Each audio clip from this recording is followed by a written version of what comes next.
In a small town surrounded by golden wheat fields, there lived a boy named Ethan. He was 11 years old, quiet and often alone. His parents worked long hours, and after school, Ethan would walk home through the same empty street, kicking pebbles, wishing for anyone to talk to. One evening, as dark clouds rolled over the town and rain began to fall, Ethan noticed something moving near the old bridge. It was small, shivering, and covered in mud. He walked closer and saw it was a dog, a scruffy little puppy, with one floppy ear and eyes that seemed too big for his face. The puppy looked at Ethan with fear, but with a strange kind of hope. Ethan crouched down slowly. "Hey there, buddy," he whispered. "You lost too?" The puppy whimpered softly and took a hesitant step forward. Without thinking twice, Ethan took off his jacket and wrapped it around the little dog. He carried him home, hiding him in the old shed behind the house, terrified his parents might say no. That night, Ethan sat in the shed with the puppy curled up in his lap. He didn't have a name for him yet, but he already felt something he hadn't felt in a long time. He did. "I'll call you Rusty," he said, looking at the puppy's reddish-brown fur, "because you look like you've been through a storm, just like me." Over the next few days, Ethan sneaked food from the kitchen, old blankets from the closet, and spent every free minute with Rusty. He taught him small tricks: sit, stay, shake, and Rusty, in turn, taught Ethan something he didn't expect: how to laugh again. But secrets don't stay hidden forever. One morning, Ethan's mother walked into the shed looking for gardening tools and found Rusty asleep on an old blanket. Ethan froze, expecting anger. Instead, his mother knelt down, looked at the puppy, then at her son's hopeful face, and sighed. "How long has he been here?" "4 days," Ethan admitted. "Please, Mom, he didn't have anyone, just like I didn't have anyone." Something in those words made his mother pause. She hadn't realized how lonely her son had become. She reached out and scratched Rusty behind the ears. "All right," she said softly, "but he needs a proper bath, a vet visit, and you're responsible for him." Ethan couldn't believe it. He threw his arms around his mother, then scooped up Rusty, spinning him around in pure joy. From that day on, Rusty wasn't a secret anymore. He was family.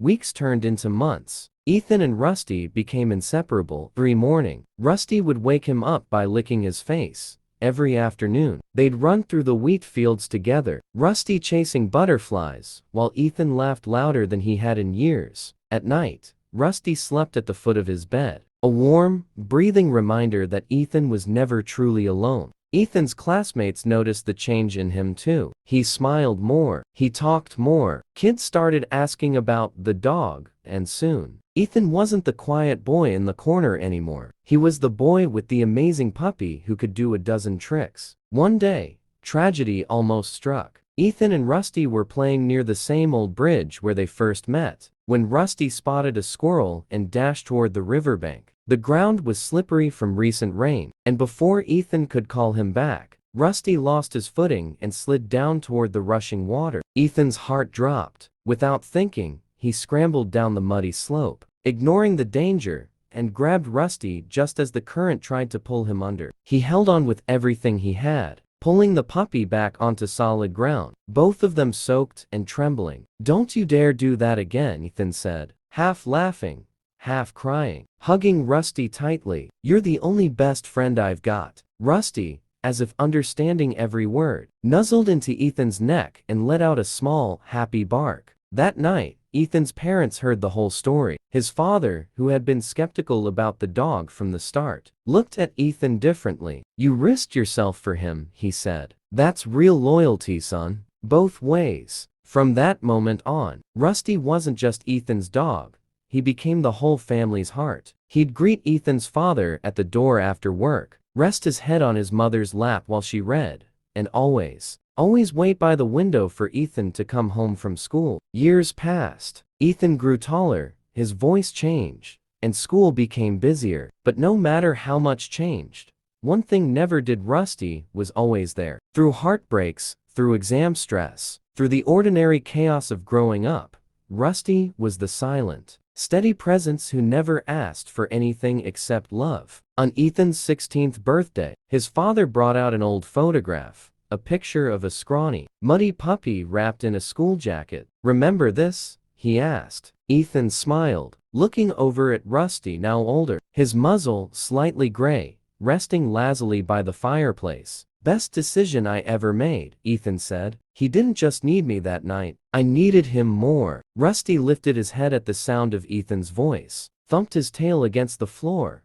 and let out a soft, contented sigh, the same way he had that very first rainy night, when two lonely souls found each other and became a family neither of them knew they needed. And in that small town, surrounded by golden wheat fields, the story of the boy and his dog became one that neighbors still tell. A story of loyalty, courage, and the kind of friendship that doesn't need words to be understood. The end.